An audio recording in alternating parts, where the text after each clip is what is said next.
कंपन रुक गया और एक पोर्टल द्वार प्रकट हुआ, ठीक लुकास और बाकी मनुष्यों के डेरे के पास। लुकास ने सब लोगों से कहा कि अब वे निकलना शुरू कर सकते हैं। जो लोग थोड़े कमजोर थे वे सबसे पहले पोर्टल से बाहर चले गए। युद्ध के कारण नुकसान तो हुआ था, लेकिन भगवान के मकबरे में बिताए 2 महीनों में कुछ लोग तेजी से मजबूत हुए थे। लुकास एक तरफ खड़ा होकर सबको बाहर निकलते देख रहा था। उसने मकबरे को देखा जो पहले अस्थिर लग रहा था, अब फिर से स्थिर हो गया था। उसने महसूस किया कि कुछ शीर्ष विशेषज्ञ अभी भी मकबरे के अंदर गहराई में छिपे हुए हैं।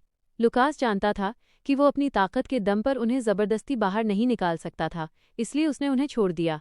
थोड़ी देर इंतजार करने के बाद लगभग सभी मनुष्य मकबरे से बाहर आ चुके थे। लुकास ने दूसरों को अलविदा कहा और सबसे पहले चला गया। बाकी लोग भी पोर्टल से होकर निकल गए, लेकिन उसे नष्ट नहीं किया। जैसे वे अंदर आए थे वैसे ही मकबरे के अलग अलग हिस्सों से कुछ रोशनी की चमक आई और पोर्टल से गुजरकर औरोरा महाद्वीप की ओर चली गई। औरोरा महाद्वीप पर वापसी। औरोरा महाद्वीप में शीर्ष विशेषज्ञों की वापसी से फिर से चहल पहल हो गई थी। ज्यादातर लोग सोचते थे कि ये सच में भगवान का मकबरा था और उनमें से किसी को भगवान स्तर के एलिमेंटलिस्ट की विरासत मिल गई है। ग्रे और उसके दोस्त अभी भी अपनी ताकत बढ़ाने पर ध्यान दे रहे थे, क्योंकि उन्हें पता था कि जल्द ही युद्ध शुरू होने वाला है और कमजोर लोग बस मारे जाएंगे। वे ग्नॉम की दुनिया से मिले खजाने का उपयोग करके तेजी से मजबूत हो रहे थे। पिता पुत्र की बातचीत। गुट के नेता ग्रे के पिता के दोस्त ने ग्रे से कहा कि वह उम्मीद से जल्दी बाहर आ गया। उन्होंने अफसोस जताया कि अगर उन्हें पता होता तो वे मकबरा बहुत पहले ही छोड़ देते, क्योंकि वहां उन्हें मरने का खतरा था। गुट के नेता ने ग्रे को मकबरे के अंदर हुई सारी बातें बताईं।